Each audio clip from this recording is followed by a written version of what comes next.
أعوذ بالله من الشيطان الرجيم. بسم الله الرحمن الرحيم. ونريد أن نمن على الذين استضعفوا في الأرض ونجعلهم أئمة ونجعلهم الوارثين ونمكن لهم في الأرض ونري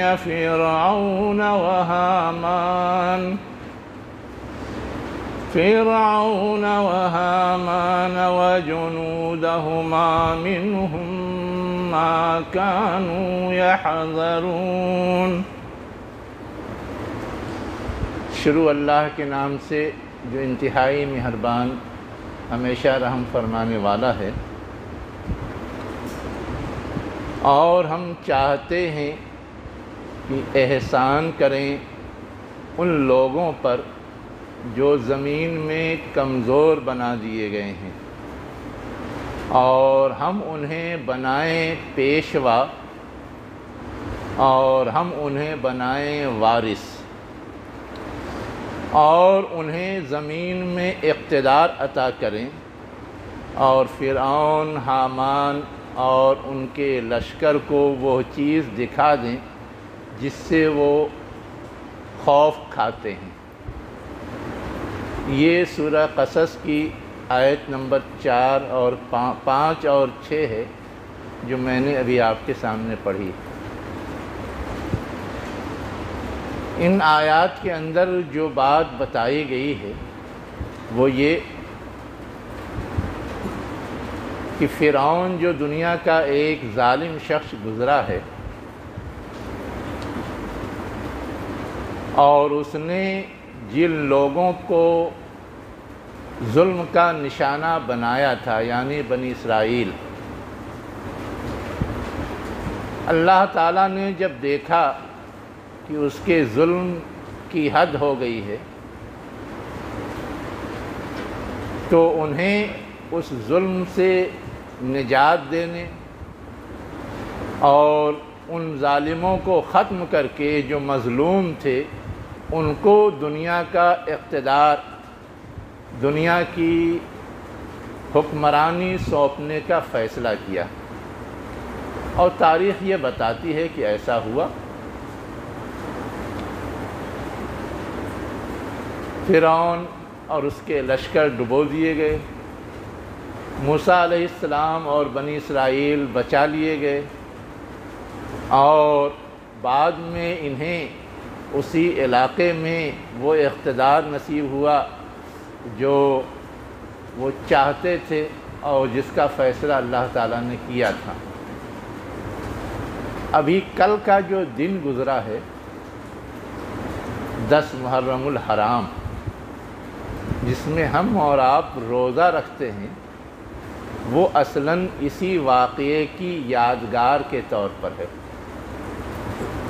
کہ اللہ تعالیٰ نے موسیٰ علیہ السلام اور بنی اسرائیل کو فرعون اور اس کے لشکر کے ظلم سے اسی دن نجات دی تھی جس کے شکرانے کے طور پہ وہ روزہ رکھا جاتا ہے۔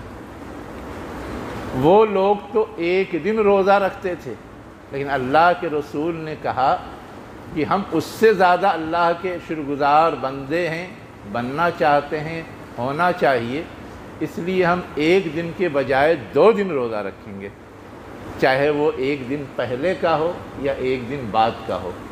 اسی لیے مسلمان 2 دن روزہ رکھتے ہیں اور بنی اسرائیل ایک دن روزہ رکھتے ہیں۔ اب یہ جو روزہ رکھنے کا عمل ہے یہ ہے تو شکرانے کے طور پر، لیکن جس واقعے کی وجہ سے ہم ایسا کرتے ہیں وہ واقعہ ہمارے اور آپ کے لیے بھی کوئی پیغام رکھتا ہے۔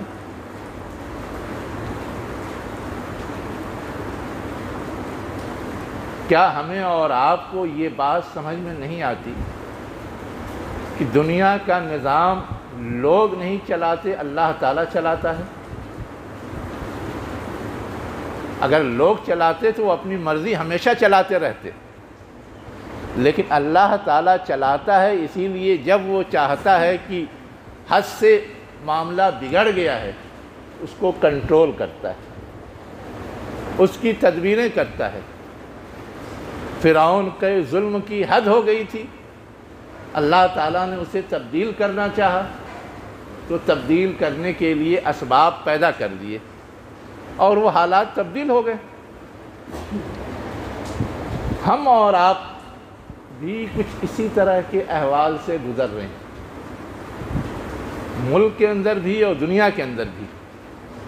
ہر جگہ مسلمانوں کو دبانے، کچلنے، مٹانے، ظلم کا نشانہ بنانے کی کوشش جاری ہے،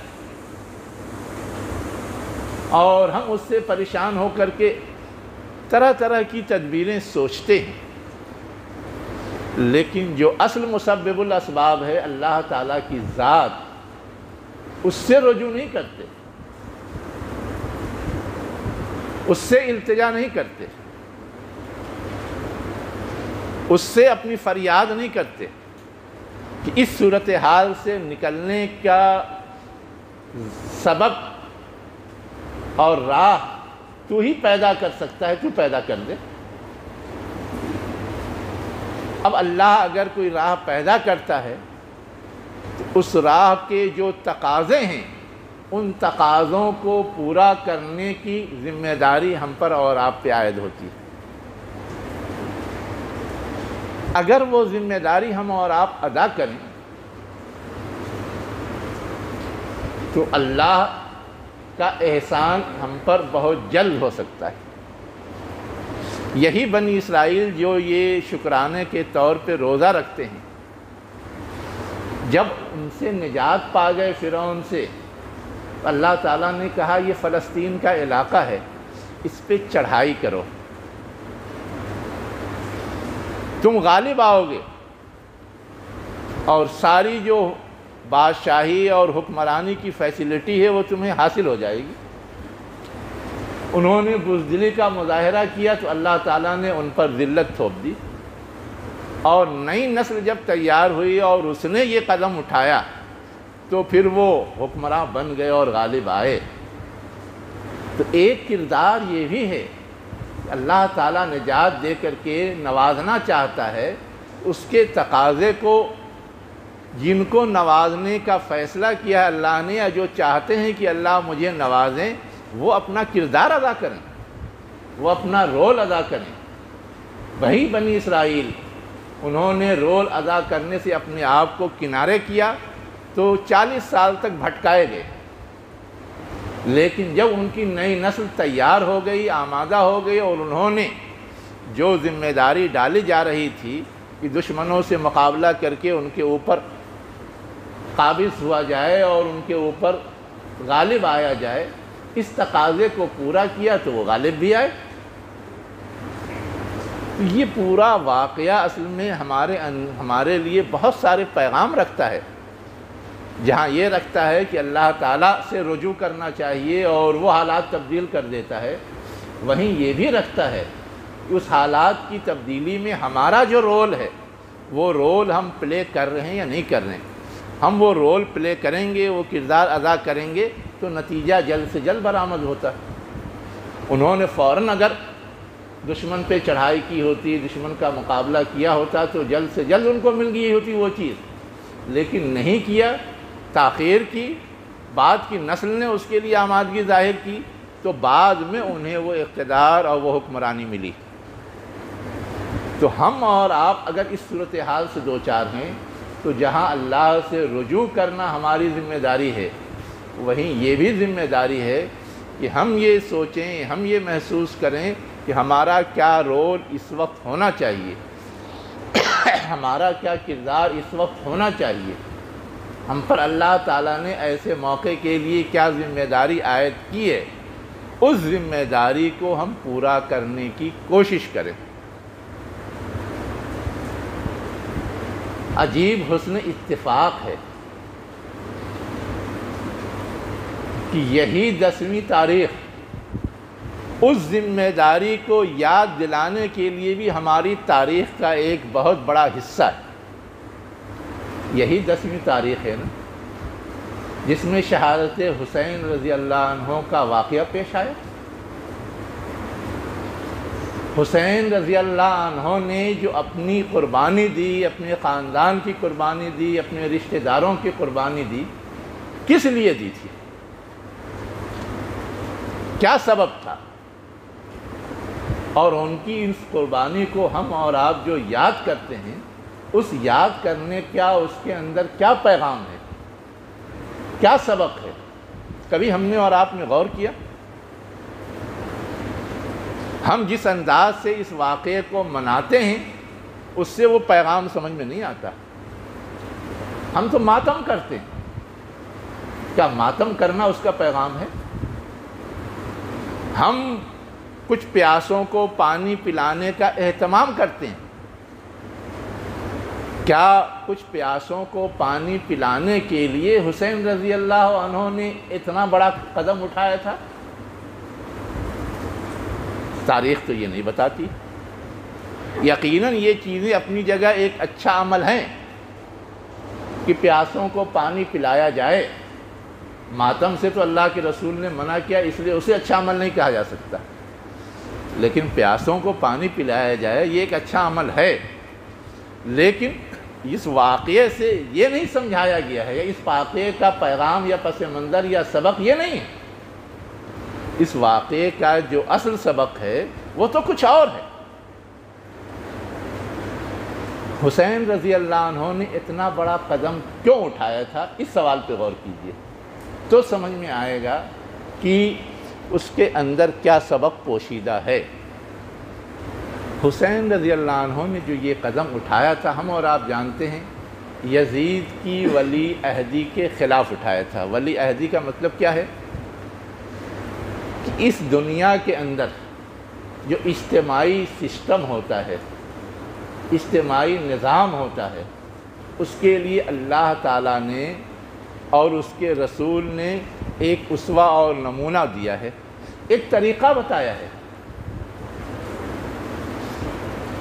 طریقے کی کچھ بنیادی چیزیں ہیں۔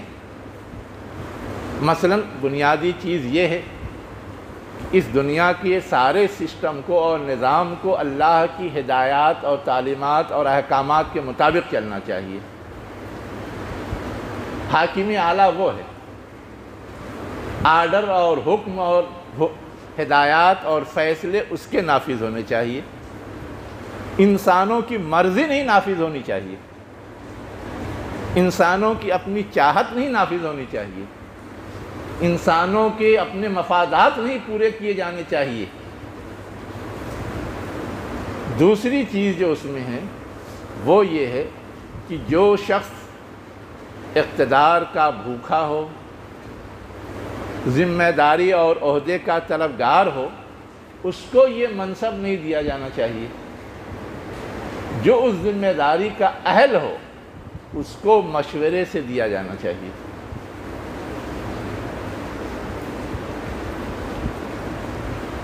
یہ وراثت نہیں ہے، یہ خاندانی چیز نہیں ہے کہ بادشاہ مرا تو اس کا بیٹا ہی اس کو سنبھالے گا چاہے وہ نالائق ہو، بلکہ جو لائق فرد ہو اسے ڈھونڈ کر کے باہمی مشورے اور اعتماد کے ساتھ وہ ذمہ داری اس کے سپرد کی جانی چاہیے۔ اور جو شخص بھی ذمہ دار بنے وہ اس بات کا پابند ہے کہ وہ عدل و انصاف اور مساوات سے کام لے۔ یہ اللہ اور اس کے رسول کی تعلیمات ہیں۔ خلفائے راشدین اس کو فالو کر رہے تھے، لیکن خلافت کے خاتمے کے بعد امیر معاویہ رضی اللہ عنہ نے اس میں کچھ کمزوری دکھائی۔ بجائے اس کے کہ لوگوں کے اوپر اس بات کو چھوڑ دیتے کہ لوگ اپنا ذمہ دار چن لیں مشورے سے جو لائق ترین آدمی ہو، انہوں نے لوگوں کو تھوپنا چاہا کہ وہ اس کے بیٹے ہی کو ذمہ دار بنائیں۔ یزید ان کے بیٹے کا نام تھا، اسی کو ذمہ دار بنائیں، اور یہ چیز اسلامی تعلیمات کے خلاف تھی۔ اگر اس چیز کو جو لوگ جانتے ہیں کہ غلط ہیں اس غلط کے خلاف آواز نہ اٹھائیں تو دنیا سے یہ سمجھتی کہ یہ بھی صحیح ہے، یہ بھی درست ہے، اور گویا ان لوگوں کی موجودگی میں یہ قدم اٹھایا گیا جو نبی کریم صلی اللہ علیہ وسلم کے فیض یافتہ تھے،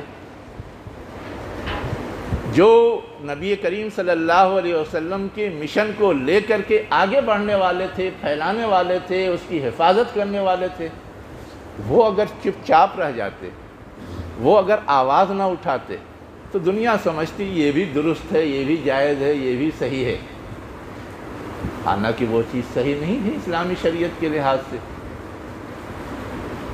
تو کم از کم جو اخلاقی فرض تھا اور ذمہ داری تھی کہ لوگ صحیح اور غلط کی شناخت کم سے کم کریں، اتنا فائدہ تو اس واقعے سے لامحالہ حاصل ہوا ہے، ورنہ اگر یہ چیز حسین رضی اللہ عنہ کی طرف سے نہ ہوتی تو کنفیوز ہوتے لوگ کہ ایسے احوال میں کرنا کیا چاہیے۔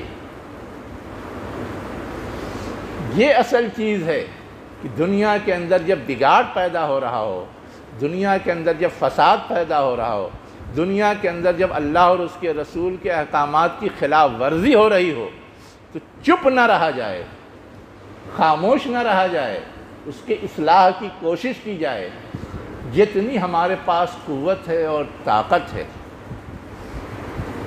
آخر حسین رضی اللہ عنہ نے یہ اقدام کیا صرف چند لوگوں کے ساتھ، پھر بھی آج تک دنیا یہ سمجھتی ہے کہ انہوں نے جس چیز کے خلاف یہ اقدام کیا تھا وہ چیز غلط ہے، اس کے برخلاف خلفائے راشدین اور اللہ کے رسول نے جو بات بتائی تھی وہی چیز صحیح ہے، وہی ایک مومن اور مسلم کو اختیار کرنا چاہیے۔ تو کیا یہ سبق، یہ نصیحت جو اس واقعے سے ملتی ہے ہمارے اور آپ کے ذہنوں میں اس موقع سے آتی ہے؟ ہم اور آپ سوچتے ہیں کہ ہمارے بھی کرنے کا یہ کام ہے کہ دنیا میں اگر کوئی چیز غلط ہو رہی ہے اس پر ہم آواز اٹھائیں، اس کے خلاف ہم اٹھ کھڑے ہوں، اس کے لیے ضرورت ہو تو ہم قربانیاں دیں۔ دنیا میں تو اس وقت ہم یہ دیکھ رہے ہیں کہ دنیا کے لوگ چاہتے ہیں کہ ہماری مرضی چلے، اللہ کی مرضی نہیں چلے۔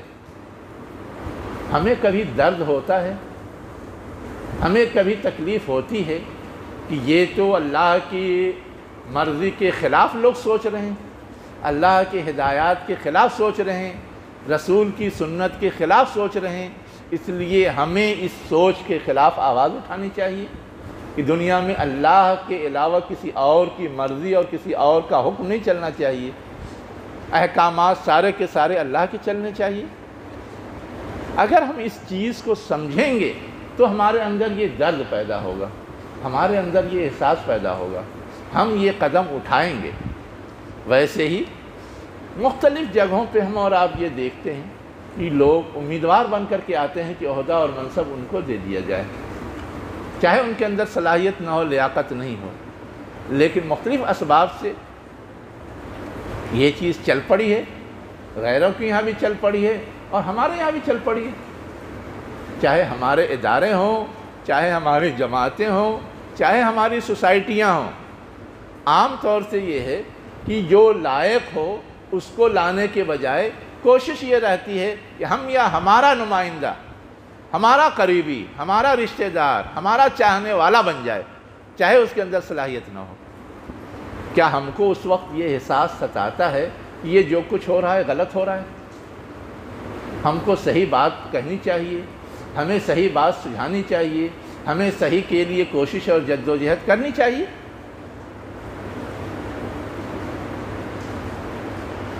تو اس طرح کے جو اصل سبق ہیں، اصل پیغام ہیں، ہم کو اور آپ کو اس کو سوچنا چاہیے، اس پہ غور کرنا چاہیے، اس کے لحاظ سے اپنا رویہ اور طرز عمل طے کرنا چاہیے۔ یہ ایک واقعہ نہیں ہے محرم کا، ہم اور آپ اس میں بھی کوتاہی کرتے ہیں۔ یقیناً حضرت حسین رضی اللہ عنہ نے ایک بڑے کاز کے لیے شہادت پیش کی، قربانی دی، لیکن اسی محرم میں حضرت عمر رضی اللہ عنہ بھی شہید کیے گئے ہیں، محرم کی پہلی تاریخ کو۔ اور کیوں شہید کیے گئے؟ کیا ان کا کوئی ذاتی مسئلہ تھا؟ کوئی ذاتی پرابلم تھا؟ کسی سے ذاتی دشمنی تھی؟ وہ بھی خلیفہ وقت تھے، تمام مسلمانوں کے نمائندہ حکمراں تھے، اس حال میں شہید کیے گئے اور دھوکے سے شہید کیے گئے، مسجد کے اندر محراب پر شہید کیے گئے۔ لیکن ہم کو اور آپ کو اس شہادت کا خیال نہیں آتا، بس ایک چیز ابھار دی گئی ہے، اچھال دی گئی ہے، وہ تو یاد رہتا ہے، لیکن جو چیز ہماری اصل تاریخ کے اندر اپنا ایک اہم مقام رکھتی ہے اس کو ہم بھول جاتے ہیں۔ کبھی ہم نے اور آپ نے سوچا کہ عمر رضی اللہ عنہ کیوں شہید کیے گئے؟ کیا اس کے اسباب تھے؟ ان کی شہادت صحیح تھی یا غلط تھی؟ غلط تھی تو صحیح کیا تھا؟ اور اس سے ہمیں کیا نصیحت ملتی ہے، ہمیں کیا سبق ملتا ہے؟ تو ایک واقعے کو تو ہم پکڑ کے بیٹھ گئے، لیکن دوسرے واقعے کو بھول گئے۔ میں ابھی یہ نہیں بتاؤں گا آپ کو کہ حضرت عمر رضی اللہ عنہ کو کیوں شہید کیا گیا تھا۔ تھوڑا آپ تاریخ کا مطالعہ کیجئے، سمجھنے کی کوشش کیجئے ایسا کیوں ہوا تھا اور اس سے ہمیں کیا نصیحت ملتی ہے۔ اقول قولی ھذا واستغفر اللہ لی ولکم اجمعین برحمتک یا ارحم الراحمین۔